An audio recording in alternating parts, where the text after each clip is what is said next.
In the summer of 1998, firefighter Ethan Moore responded to a routine emergency call in a quiet suburb of Syracuse, New York. A house on Sycamore Street reported strange smoke smells coming from the basement, but when his crew arrived, the house appeared still and silent. Ethan volunteered to go in first. He stepped through the front door, walked down into the basement with his flashlight, and was never seen again. His helmet was found at the bottom of the stairs, his radio silent.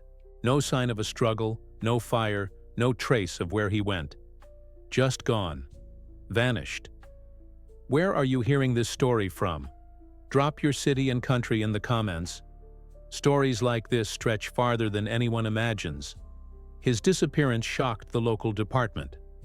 Ethan, 33, was respected, calm under pressure, with over a decade of experience. The family he left behind, his wife Melissa and their 4-year-old son Noah, were devastated. For weeks, search teams combed through the neighborhood, tore up the floorboards, brought in dogs, scanners, even psychics. But the house gave nothing back. It was sold, then sold again. Owners came and went. No one wanted to stay there for long. Some spoke of cold spots, flickering lights, voices. One renter left after just one night, swearing something had breathed in his ear in the dark. Eventually, the file was archived as an unsolved missing persons case. Ethan's badge was retired. A photo of him in uniform was hung above the firehouse entrance. His wife moved away. Noah grew up with a fading memory and a lot of questions. 10 years passed. The house on Sycamore sat mostly empty. Until April 2008. The new owners, a young couple doing renovations, decided to finally tear out the rotting wood floor in the basement. Beneath it, they discovered something strange. A metal hatch sealed with 6 rusted bolts. Not listed in any property records. It took hours to break it open. Inside was a narrow staircase that led deeper underground. And at the bottom, they found something the police could hardly explain. The chamber beneath the hatch was cold, musty, and completely dark. The walls were made of old cement, rough and cracked in places, as if the space had been carved out hastily and forgotten.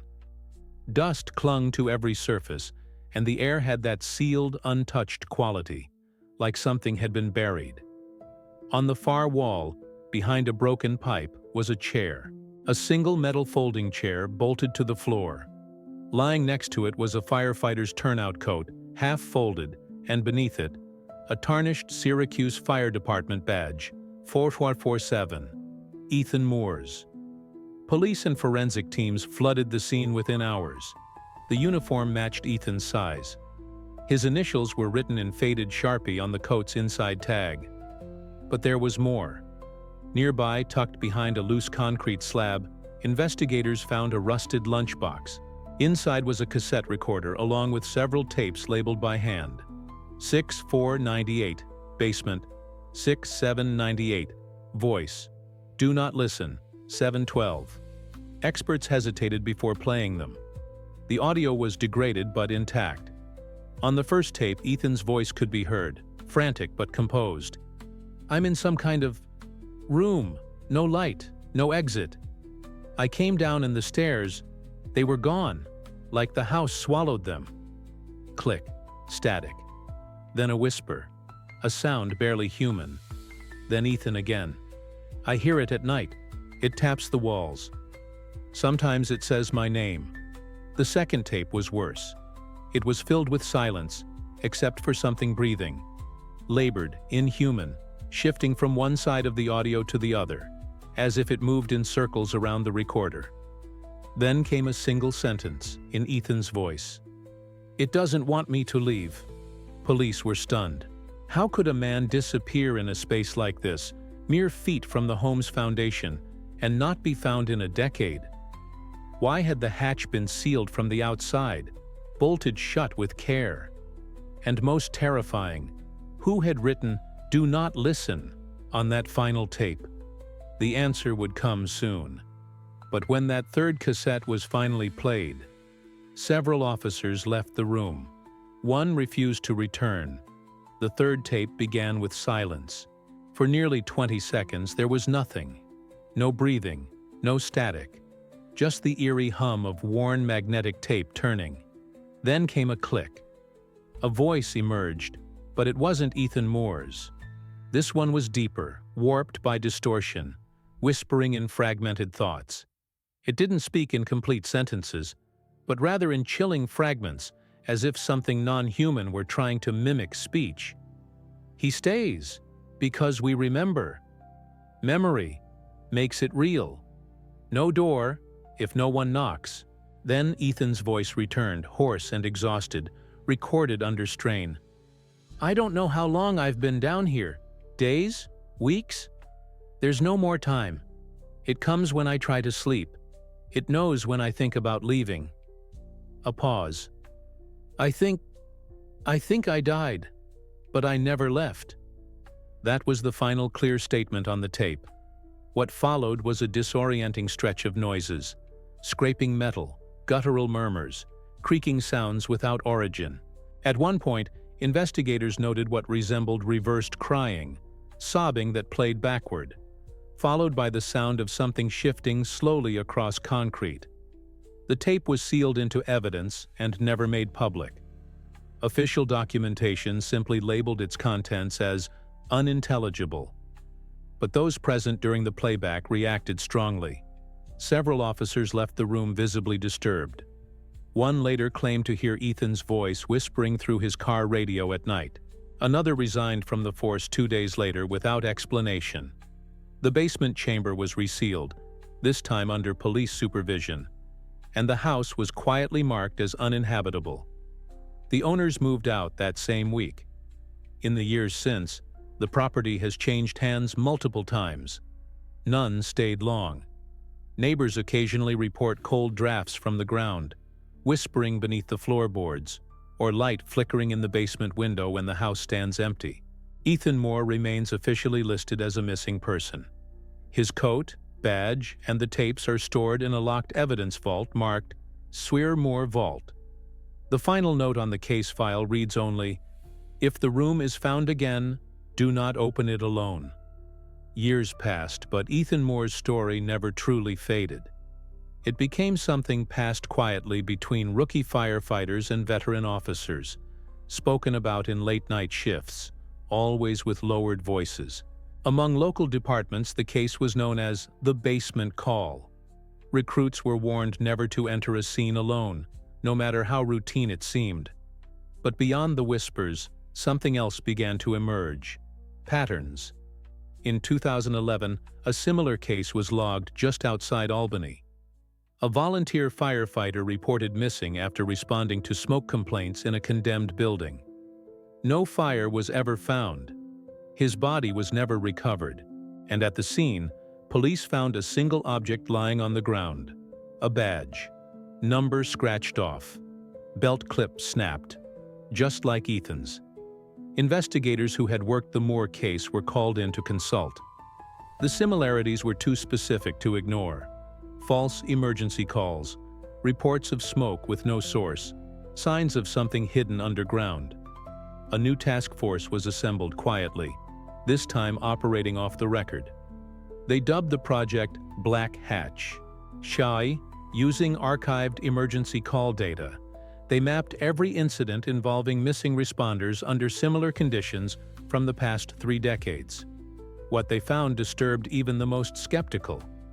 From 1972 to 2015, at least 17 emergency workers, firefighters, EMTs, even 2 patrol officers, had vanished while responding to isolated basement calls. In nearly every case, no fire was found. No witness saw them leave. And in 4 cases, sealed doors or sub-level spaces were discovered beneath the scene, always undocumented, always older than the buildings above them. Back in Syracuse, rumors swirled about what the Moore family had endured in private. Ethan's wife, Melissa, refused all interviews. Their son Noah, now a college student studying architecture, had once told a classmate, "I don't build anything with basements." He never explained why. Some who knew him said he always turned off radios if there was static.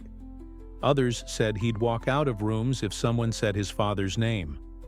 In 2018, the house on Sycamore Street was finally demolished by the city after a fire, an unexplained blaze that started in the basement, despite the power being disconnected for years. Fire crews who responded that night later claimed they heard a voice through the smoke. One man swore it said, "Still here." The report was never filed officially. Following the fire and demolition of the Sycamore Street house, the city paved over the lot and declared it non-developable. But that didn't stop people from visiting. Paranormal investigators, thrill-seeking vloggers, and amateur ghost hunters began showing up at all hours. Most left with nothing but eerie feelings. Some reported camera malfunctions. One visitor claimed her watch stopped for exactly 33 minutes, the same age Ethan Moore had been when he vanished. Another posted a recording online of faint audio captured near where the basement used to be. In it, beneath the wind and static, a single word could be heard repeated: "Below."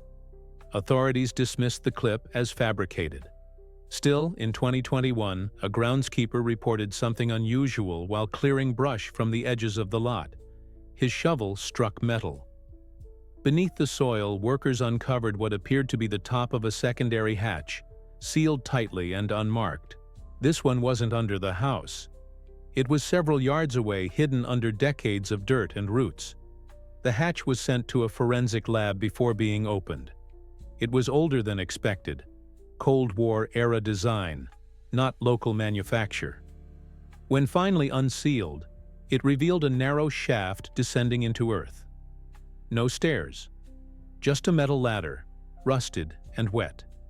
At the bottom was a small room, barely larger than a closet. Inside, pinned to the far wall, was a sheet of firehouse dispatch paper from 1998. The address read, "Sycamore Saint, Smoke in Basement." Written across it in faded black ink, "We only answer what's called." Also inside was a flashlight with dried blood on its casing, a melted fire pager, and a photograph. It was black and white. It showed a group of 5 firefighters from the 1990s, standing together in uniform. One of them was unmistakably Ethan Moore, but his eyes were scratched out, his face marked with a black X. Behind them, in the far corner of the image, was a figure not wearing any uniform at all. Blurry, tall, wrong. Forensic analysts claimed the photo had never been digitally altered. Whatever that shape was, it had been captured on film, and it wasn't listed on the roster of any known unit. The discovery of the photograph sent shockwaves through the task force, still quietly operating under the code name Black Hatch. Analysts examined department rosters, archival footage, and unit records from the 1990s, trying to identify the 5th man in the image or the figure behind them. No match was ever found. The uniforms were accurate. The station existed. But one problem remained. Ethan Moore had never worked with the other 4 men shown in the photo. They were from a different unit, in a different district. 2 of them had died before 1997. The photo shouldn't exist. Investigators began to question the boundaries of what they were looking at. They no longer referred to Ethan's disappearance as a missing person case. Internally, they called it an anchor event, something fixed, something waiting. A theory emerged, quietly and unofficially. Certain calls, rare, unpredictable, weren't made through traditional channels. They were invited, heard, answered. The firehouse where Ethan once served closed in 2002 due to budget cuts. But a year after the photograph surfaced, a retired dispatcher came forward anonymously. He claimed that in 1998, hours before Ethan went missing, a call came through the line that wasn't logged. It was short, a woman's voice. No panic, just the words, "Smoke, Sycamore Basement, he'll come." He never told anyone. Not until now. That same week, another tape was found. This time not in Syracuse, but in Buffalo, inside the wall of an abandoned emergency call center being renovated. It was unmarked, but inside was a recording of a male voice. Not Ethan's. Calm. Cold. Speaking as if reading instructions. They must step willingly. The door opens for those who believe it's just a door. They will not be found until they are remembered. The case was reclassified again, this time under federal jurisdiction. The hatch site was permanently closed off. The objects recovered, photo, gear, bloodied flashlight, were stored in an off-books location rumored to be under military oversight. Ethan Moore's official file remains unsolved. But in the quiet corners of firehouses and dispatch rooms, his name still circulates, not as a tragedy, but as a warning. If the call comes, don't be the first one in. Years after the investigation had gone quiet publicly, the Moore case continued to haunt those closest to it. Some of Ethan's former colleagues left firefighting altogether. Others never spoke of that day again. But for Noah Moore, Ethan's now adult son, the mystery refused to fade. At age 25, Noah began quietly researching his father's disappearance, collecting news clippings, official statements, and rumors that never made it to print. He contacted former investigators, archivists, even a few psychics. Most didn't respond, but one retired fire chief finally agreed to meet him, on one condition, that it be done away from his home and without phones. In a cafe outside Binghamton, the man slid across the table a folder so worn its corners had gone soft. Inside were handwritten transcriptions of dispatches, unofficial, copied by ear. One entry, dated June 4, 1998, stood out. Unit 7 dispatched. One entered structure, door sealed, no exit confirmed. Then another, minutes later. Secondary tone override. All lines silent.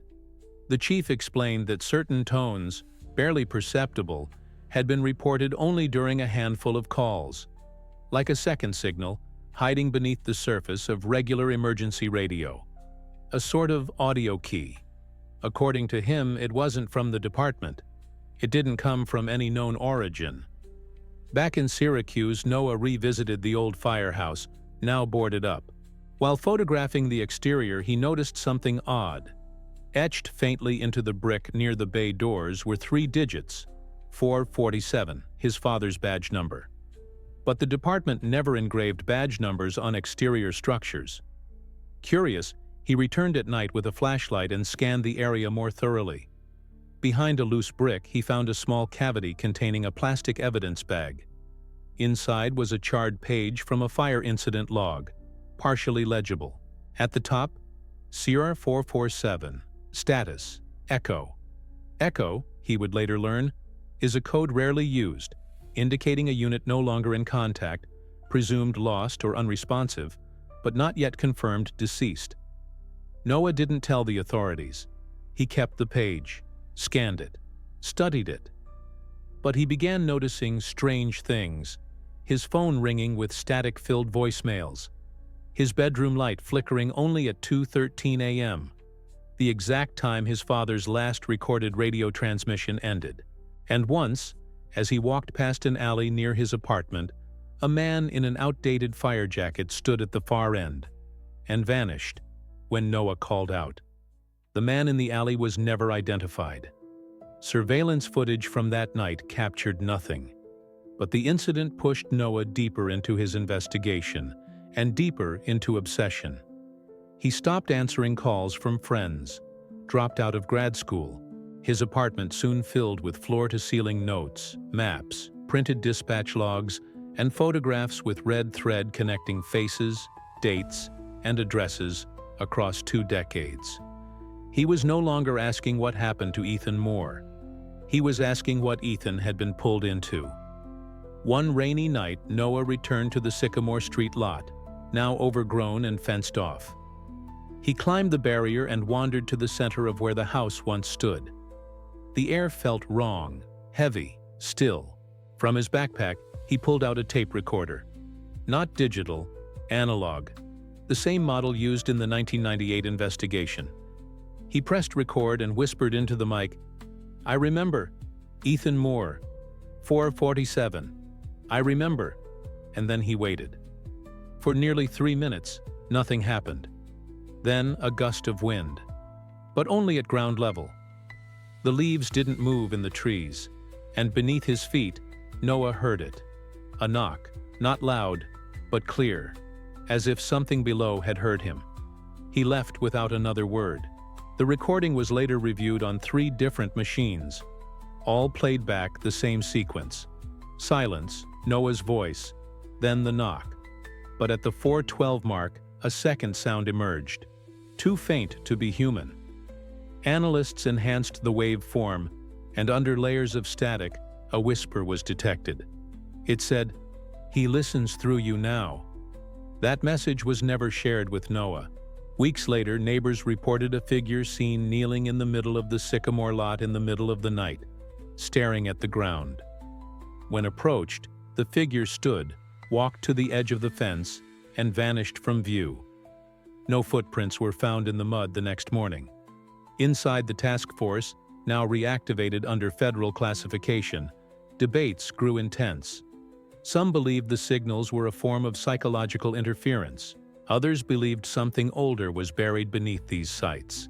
Something that uses memory, emotion, and grief like coordinates.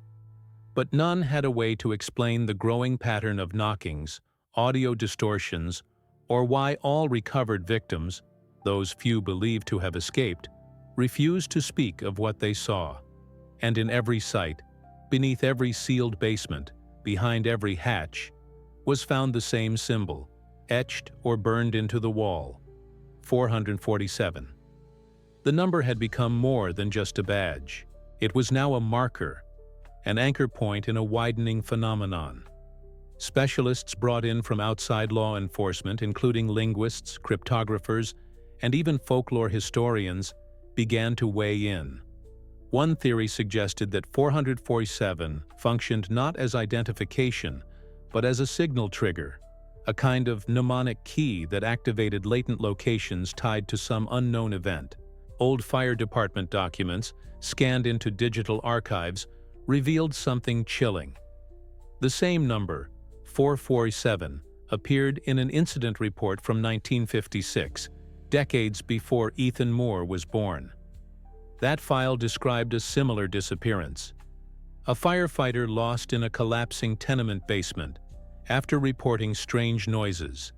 His name was Elias M. Ward. His badge number? Unissued. Unknown. But handwritten in the margin of the last report was one word: echo. The term had surfaced again. This time, analysts believed echo might refer to something recursive, an imprint repeating itself through time, bound to those who respond to calls others can't hear. Calls that come through broken systems, during off hours, to those who believe they're just doing their job. Responders, listeners. The task force began re-examining cases not just tied to fire departments, but emergency services in general. Dispatchers who vanished mid-shift. EMTs who walked into buildings and never came out. A pattern emerged: the presence of unlisted basements, sealed doors, and in at least 5 cases, the phrase "he answered alone" carved, written, or recorded somewhere nearby. Meanwhile, Noah Moore was no longer reachable. Emails bounced, his phone disconnected. A welfare check at his apartment revealed a space stripped bare, walls scrubbed clean, no furniture, only one item left on the floor: his father's badge. 447, placed perfectly in the center of the room, and beneath it, a note: "If the call comes, I'll answer together this time." Noah was never seen again. Shortly after, a firehouse in Pennsylvania reported a similar event. Smoke in a basement, no fire found, one man missing. The file was marked Echo before the case was pulled into federal custody. By 2023, an internal directive was issued quietly across several states. Responders are no longer to enter basement-level calls alone.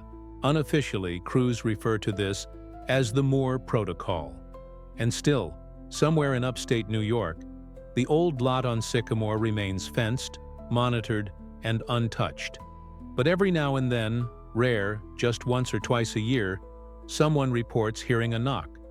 3 times. Always from below. Years after the Moore Protocol was quietly adopted, the world moved on. The public never learned the full story. Officially, Ethan Moore remains a missing person. Unofficially, his case became the cornerstone of an evolving pattern. One whispered about in back rooms of firehouses, embedded in training rituals, and passed from one rookie to the next with phrases like, "If the stairs are colder going down than they should be, back out. If the radio dies the second you speak, don't speak again. If you hear your own voice echo, and you didn't say anything, run." Behind closed doors, a small handful of federal agents maintain a network of sealed sites, each one tied to a responder who vanished on duty. Some believe the locations form a pattern, a geographic web meant to contain something. Others believe the web is the thing, a lattice of grief, memory, and service, built unintentionally by those who answer calls meant only for them. The Sycamore site remains under observation. Visitors are intercepted before they get too close. The soil is unstable, they say. Radio signals act strangely. Compasses spin. And one fire marshal, who visited the lot during a thunderstorm, swore he saw a man in full turnout gear standing at the center of the field, unmoving, facing the ground. When lightning flashed again, the figure was gone. In the deepest archive vaults, the objects from the Moore case remain untouched. The tapes, the badge, the scratched photo, the handwritten dispatch log with the word echo. Kurtai, no new recordings have been played since 2012. Not since the last analyst assigned to the case suffered a breakdown and had to be institutionalized. His final report, scrawled in the margins of a padded room's wall, repeated just 3 words over and over. He heard me. Today, the old number, 447, is no longer used on any badge in the state of New York. And still, when fires burn low and radios crackle with static, some say they can hear a voice, faint, lost, calling from somewhere deeper than the basement. Not asking for help, not crying out, but whispering like a door never fully shut. We only answer what's called.